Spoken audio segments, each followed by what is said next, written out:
Oi, turma, do livro As Mais Belas Parábolas de Todos os Tempos, volume 1, Alexandre Rangel, querendo ser notado, sentindo-se grato pela bondade do Rei Sol, por iluminá-los e protegê-los todo dia, sem nunca sequer atrasar ou deixar de brilhar, outro rei, o Rei Leão, decidiu homenageá-lo.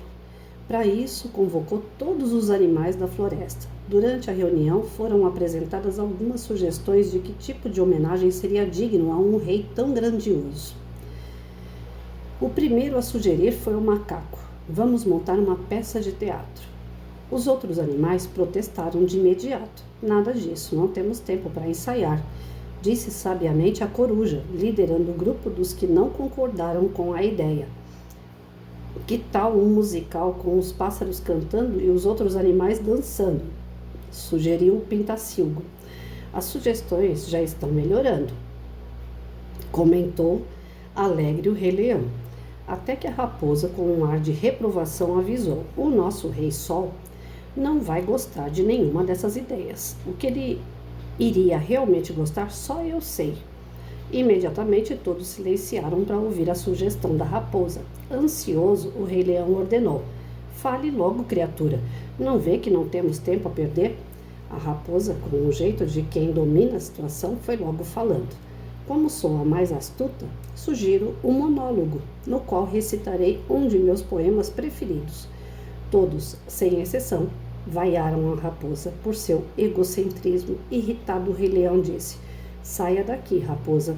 Temos mais o que fazer do que simplesmente ver você se vangloriando e massageando o seu ego. A homenagem aqui é de todos os animais para o Rei Sol e não podemos privilegiar um só animal. Todos nós temos de aparecer por igual. Depois de horas de discussão, veio a solução. A ideia era um concerto com todos os animais cantando. O ensaio começou na mesma hora, pois a apresentação seria no dia seguinte, logo pela manhã. O ensaio terminou tarde da noite, mas estavam todos afinadíssimos. No dia seguinte, quando o Rei Sol começou a aparecer, lá estavam todos os animais perfilados cantando em alto e bom som, sem um desafino sequer. O Rei Sol ficou todo emocionado, até que de repente a raposa desastradamente começa a desafinar. Envergonhados, todos os outros animais param de cantar e só fica a raposa cantando cada vez mais alto e cada vez mais desafinada. Indignado, o Rei Leão foi tirar satisfação com a raposa. Raposa, por que você fez isso? Por que você desafinou? Com cara de despreocupada e com ar de missão cumprida, ela respondeu: se eu não desafinasse, quem iria me notar? Pois é, gente. Voltado para o nosso meio, né, da educação, esse canal é voltado para a educação, voltado para o nosso meio, sempre tem raposa que desafina, né? Sempre tem aquela pessoa que quer aparecer a todo custo. E isso é horrível, porque quebra o trabalho do grupo. Como vocês perceberam, uma historinha simples como essa, como fica desagradável alguém que queira se sobressair, não queira trabalhar junto. Eu tive vários problemas assim no meu tempo de magistério, né? Os meus 32 anos na sala de aula. Você pode, o professor não só pode, como ele tem toda a liberdade do mundo para trabalhar de forma diferenciada. Cada um trabalha o seu método, o seu jeito. Isso daí é inquestionável. É a lei de cátedra que nos dá essa garantia. Então, na minha sala, se eu falar para os alunos, vocês vão ter aula em pé, nós vamos ter aula em pé. Outro professor, se falar, vocês vão ficar sentados no chão, vocês vão ficar sentados no chão. O método, o jeito que o professor vai dar aula, cabe a cada um. Isso aí a gente tem garantido por lei. Mas o problema não é esse, cada professor dar a sua aula do seu jeito. O problema é quando o grupo resolve trabalhar junto e cada um tem o seu jeito. Aí dá atrito, né? Precisa ter um senso comum, precisa ter um equilíbrio no grupo, uma harmonia, para que todos usem os seus instrumentos da sua forma, mas de uma maneira harmoniosa, que ninguém fique se sobressaindo. Eu fazia muito projetos no tempo de aula, né? Fiquei mais de 20, acho que 25 anos trabalhando com projetos mesmo, porque até então eram ensaios de projeto, depois eu passei a trabalhar projetos.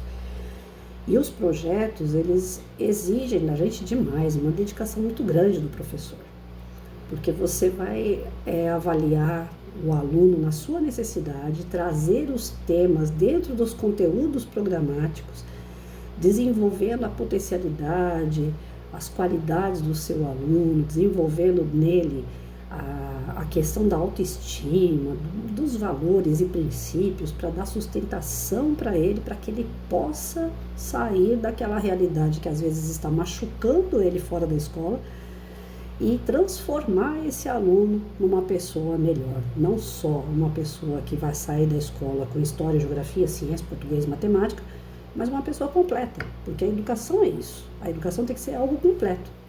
Então o projeto ele abraça muitas situações, muitas questões. O professor ele praticamente respira aquele projeto enquanto ele está desenvolvendo. E quando eu participava das reuniões de professores que eu via que não batia com os objetivos que eu tinha nos projetos, então eu me afastava, né? No começo eu tentava falar, olha, o que eu estou fazendo, eu estou salvando vida, eu estou transformando criança, eu não quero que a criança saia daqui com um babebi-bobu, eu quero que a criança saia completa, eu quero que, se ele não souber o babebi-bobu, ele vai pescar, ele vai ganhar dinheiro com pesca, ele vai saber carpinar um mato, ele vai ganhar dinheiro carpinando um mato, mas eu não posso deixar meu aluno sair da escola sem perspectiva de vida, dependendo de programa social de governo. Então eu estou aqui para iluminar o caminho dessa criança. Ele tem que achar a solução para a vida dele, porque muitas vezes nem o pai nem a mãe ele tem. Então ele precisa de ter uma motivação de viver. E muitos saíam da minha sala falando, eu vou ser polícia, por exemplo. Mas a gente via que as condições até físicas da pessoa não era para ser policial. Mas se ele tem aquele parâmetro, se ele tem aquele objetivo, graças ao objetivo dele, ele não vai desvirtuar. Se ele quer ser polícia, pelo menos bandido ele não quer ser. Então eu ficava feliz de ver os resultados e eu levava isso para o grupo de professor. Mas eles não conseguiam entender o trabalho como era feito. E pelo fato deles não entenderem, chegou um dado momento que eu falei assim, quer saber? Eu vou trazer eles para fazer junto, eu vou tentar convencer o grupo a fazer comigo, né? Porque só eu que estou cantando diferente. Então, quem olhava de longe falava assim, a Patrícia é a raposa da situação, né? Ela quer se sobressair, e não é, eu acreditava no meu trabalho, e acredito nele até hoje, porque eu falo nele, e constatei que dá resultado. Aí eu chamei o grupo de professores, falei, gente, vamos lá. Eu não estou aqui para ser estrelinha, eu não estou aqui para me exaltar, eu estou aqui para trabalhar. Vamos trabalhar junto comigo? Eu dou o norte, né? Aonde eu levar os meus alunos, museu, quartel, palestra que vier para mim, eu divido isso com vocês. Eu trago prontinho, só para colocar na sala de aula de vocês. O único trabalho que vocês vão ter é ficar na sala de aula, acompanhar o palestrante, ou então acompanhar as crianças até o local onde a gente for fazer a visita e dali montar a sua aula, a sua realidade. Olha os seus alunos. Se na sua sala você tem necessidade de falar sobre questão financeira, então você vai ver a palestra de um colaborador e dali você tira o assunto financeiro. Eu vou tirar o fator emocional. Cada um tira aquilo que acha que é melhor para os seus alunos, para a sua realidade. Mas o palestrante vai ser igual para todo mundo. Então nós vamos cantar todo mundo igual, em harmonia. Cada um trabalha do seu jeito em cima daquele expositor ou daquela visita que a gente fizer. Pois bem, nós fizemos 6 meses. 6 meses de pura dor de cabeça. Porque quando as pessoas não entendem, aí acontece o melindre. Quando as pessoas não estão em harmonia, um quer cantar mais do que o outro, um quer aparecer mais do que o outro. E nessa daí, quem sai perdendo é o aluno. Então, tem que ter uma proposta, tem que ter algo em comum para que todos trabalhem juntos. E isso, a parte de coordenação, a parte de direção, vice-direção, supervisão, deveria também ser mais unido, para trazer o grupo de professor dentro dessa união. Só que não é bem assim. Cada um tem um objetivo, né? Supervisão é aquela história, eles são cargo comissionado, eles têm que mostrar o resultado bom das escolas para a prefeitura para poder se manter no cargo na Secretaria de Educação. Os diretores e vice-diretores obedecem à supervisão e têm que apresentar resultados. É planilha, o negócio deles é gráfico. O alto índice de analfabetismo ou de alfabetização. Para eles é isso, o aluno é um número. E o professor não, o professor está ali na linha de frente, ele sabe que o aluno não é um número, é uma pessoa, é uma vida. E aquela vida está dependendo muito do professor para que ela possa se transformar. Porque às vezes na própria família não tem essa referência. Então a gente fica cada um com o seu próprio umbigo, dentro do seu egocentrismo, achando que você é o máximo, e no fundo ninguém está fazendo nada. Quando você se propõe a fazer e tenta trazer o grupo, e o grupo não compreende, o trabalho tumultua. Aí nem os outros estão fazendo, e muito menos você que se propôs a fazer. Como que a gente lida com isso, então, na educação? Enquanto não houver um compromisso de cima para baixo, as coisas não vão mudar, porque de baixo para cima eu já vi que não vai. Se depender de cada professor se unir e mudar, seria o ideal, porque nós estamos ali na linha de frente com o aluno. Todos os professores têm a consciência da importância deles para os seus alunos e tal. Aí o que vinha de cima não ia atingir, mas a verdade é que nós estamos precisando mudar a referência lá em cima. Pessoas com uma visão humanizada, pessoas com uma visão de solidariedade ao próximo, de entender que aquela criança precisa de auxílio de verdade, não é o auxílio bolsa disso, bolsa daquilo, é a oportunidade de se desenvolver de fato. Você vê que na periferia, para o cara poder ganhar um voto, ele faz uma quadra, pronto, ele ganha voto. Por quê? Porque é carente de cultura, de esporte. Então qualquer benefício que o cara fizer numa vila, ele ganha voto. É um toma lá da cá, ele faz e ele ganha voto. Então nós precisamos entender o seguinte, que as coisas precisam mudar lá em cima, que quem sobe em poder público tem que realmente visar o cidadão, ver a educação como é a única, gente, não tem outra área que pode transformar tudo em volta, é a educação, é a parte principal de todo esse mecanismo de uma sociedade, é a educação. Lá atrás, na Esparta, Grécia, Roma, a educação era voltada de acordo com a necessidade do local e da época. Dependendo lá, precisava de guerreiros, a educação era voltada para formar guerreiros. A educação era necessária para a arte, então focava a educação para a arte. Nasciam vários artistas. No nosso caso, nós estamos formando o quê? Não existe um mínimo de união entre professores para formar nada. Nós estamos formando pessoas apáticas, ociosas, cheias de direitos, sem deveres. Os professores estão sem essa consciência da sua importância. Eles acham que eles são apenas um boneco que entra na sala de aula e fica ali cuidando, né, se fazendo de alegre, se fazendo de bobo da corte em 4 horas, 8 horas de aula para ganhar o seu salário. E não se deixar ferir, e não deixar a molecada se matar, tá ali como uma babá. Mas não entendeu ainda a sua importância. Esses novos professores da década de 90 para cá, a formação é lamentável. A formação de 95 para cá é lamentável. Os professores estão vindo cada vez mais sem compromisso, sem entender que é uma orquestra e que todo mundo vai tocar o seu instrumento de uma forma diferente, mas que precisa ser de uma forma harmoniosa. Tem 7, 8 professores, o ensino fundamental 2 e médio. Entra um professor e fala, na minha sala eu não quero que mastigue chiclete, que é falta de educação. Entra o outro professor logo em seguida, mastigando chiclete. Entra o outro professor em seguida e dá chiclete para a molecada toda, porque ele é mais bonzinho ainda. A molecada vai obedecer quem? Cada um tem o seu jeito, tudo bem, mas não é tão discrepante um do outro. A molecada fica daquele tipo assim, eu prefiro aquele professor que me dá chiclete. O que tira o chiclete, ele é ruim. Aí dá atrito. Aí vem pai na escola. Ah, a senhora está proibindo, é só a senhora que faz isso, não sei o quê. Olha, a vida inteira eu escutei essa palavra.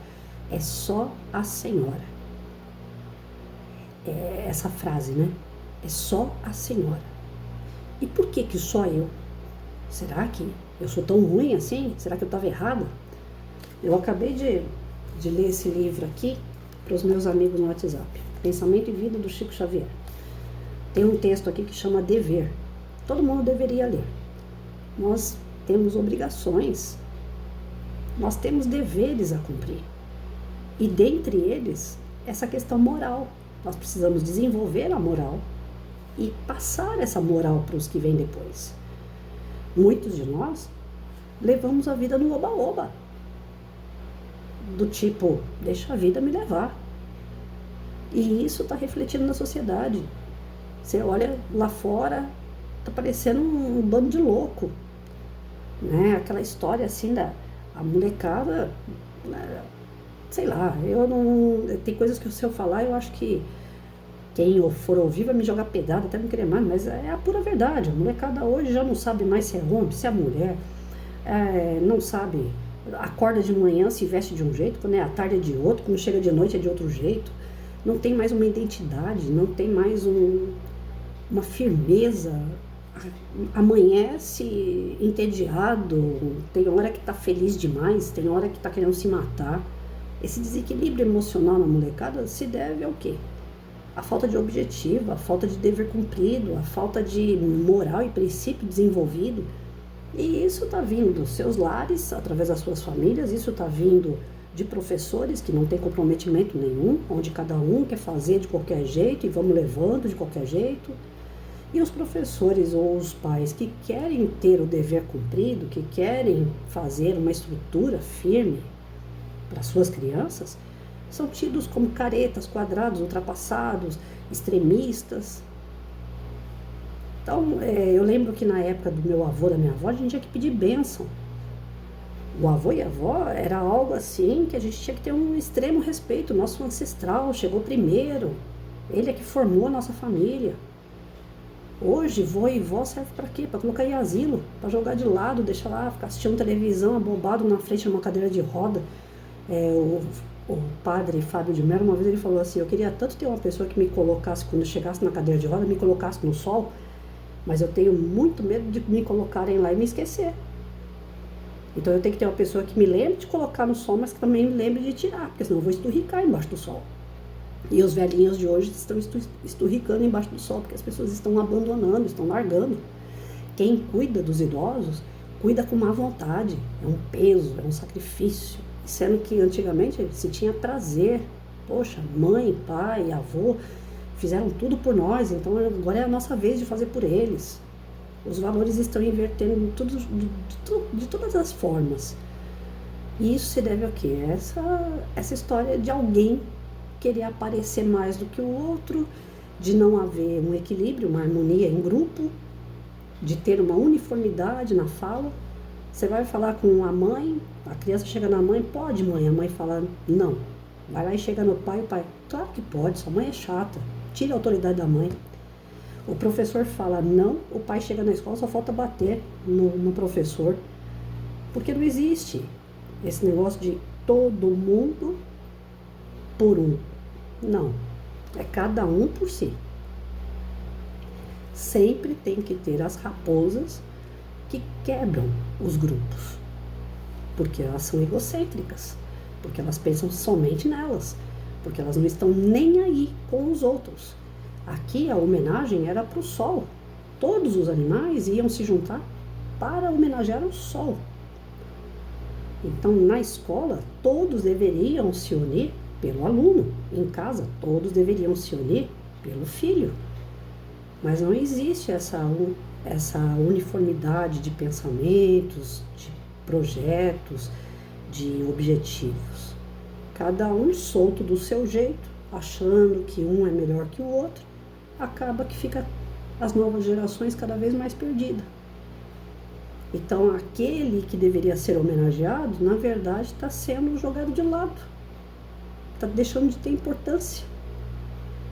Porque se você quebra uma homenagem, se você quebra um objetivo, você não alcança, você não chega nele. Fica perdido. Quem está se perdendo no meio desse processo todo, pela falta de união, pela falta de objetivos em comuns, são as crianças. As novas gerações estão sofrendo. E aí você vê criança querendo... Criança, não é mais jovem, não é mais adolescente, que adolescente a gente fala, são os hormônios, né? Não é mais adolescente hormônio coisa nenhuma. Você vê criança de 8, 9 anos falando que vai se matar. E por quê? Por que uma criança quer se matar?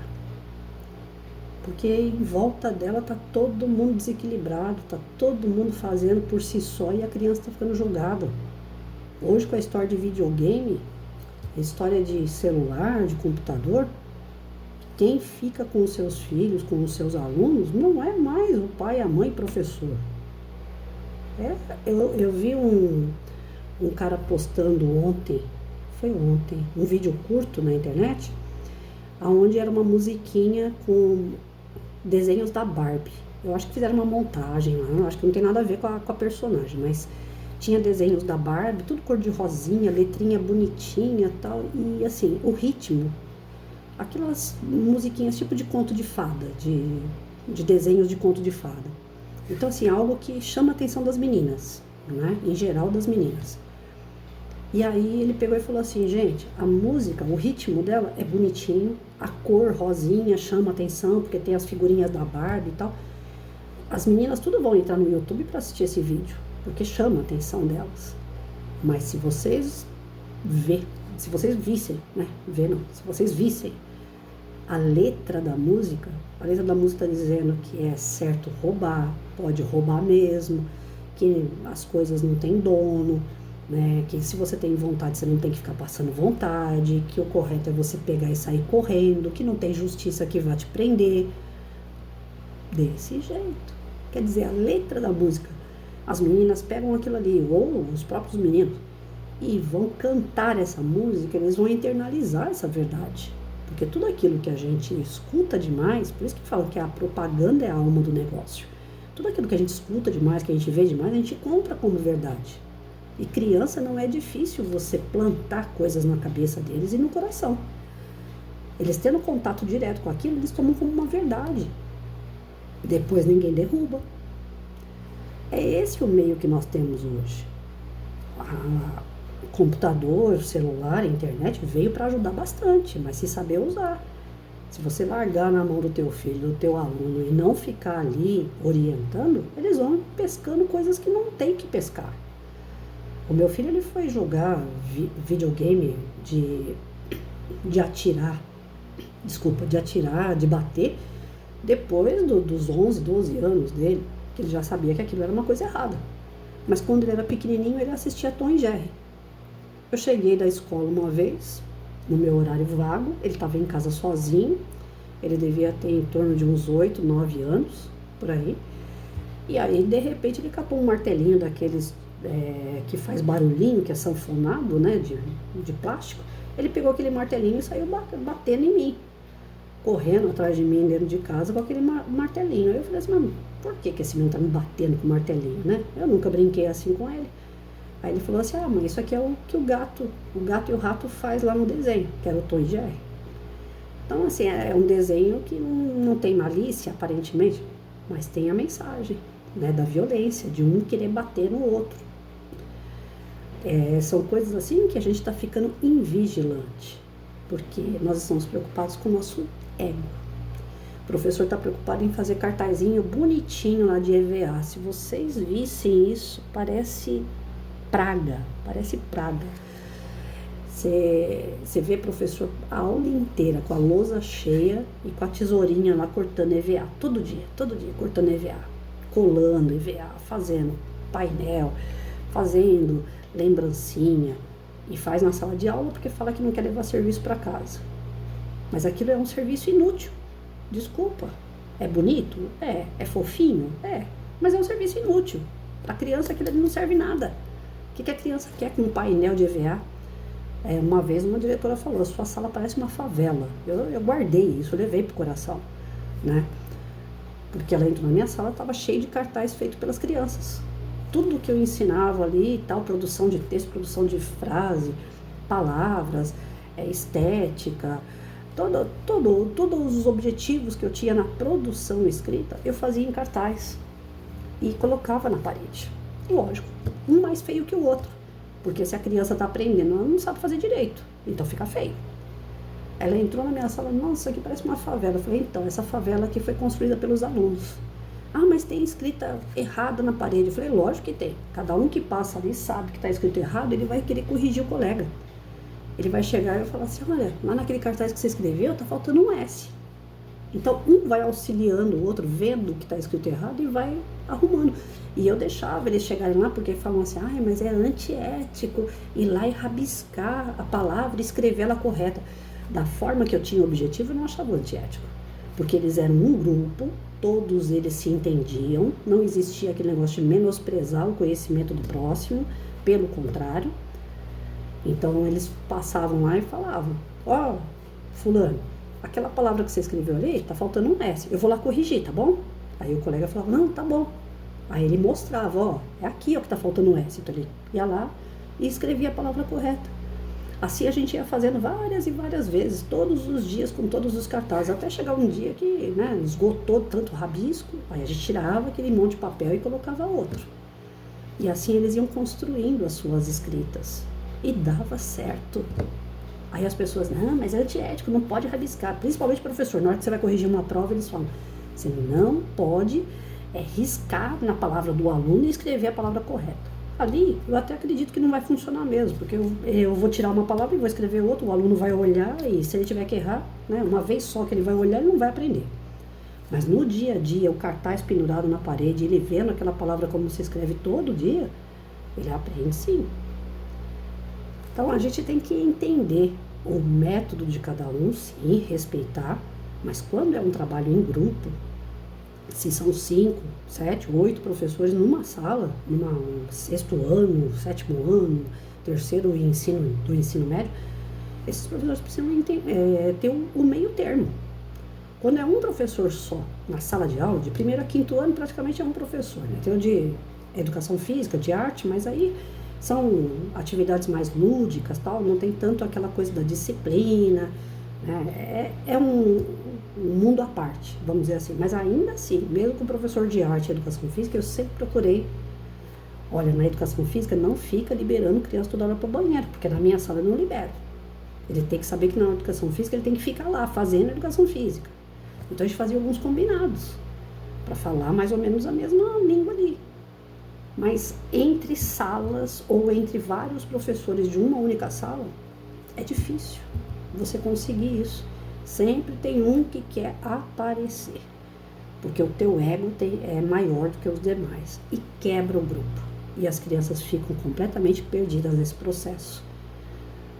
Então, o que a gente pega aqui de fundamento nesse texto é o quanto é importante a harmonia entre as pessoas, o equilíbrio entre as pessoas, para a formação de novos seres.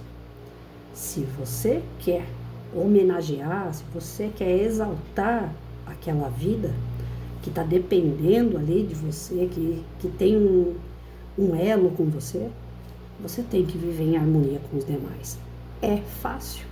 Não, não é mesmo. Mas cada um cedendo um pouquinho, cada um compreendendo o trabalho do outro, cada um vendo as qualidades do outro, sem exaltar demais, as coisas funcionam. Se os educadores soubessem de verdade a importância que eles têm para o seu aluno, eles não perderiam tempo com o próprio ego, porque tem muita coisa importante para se preocupar.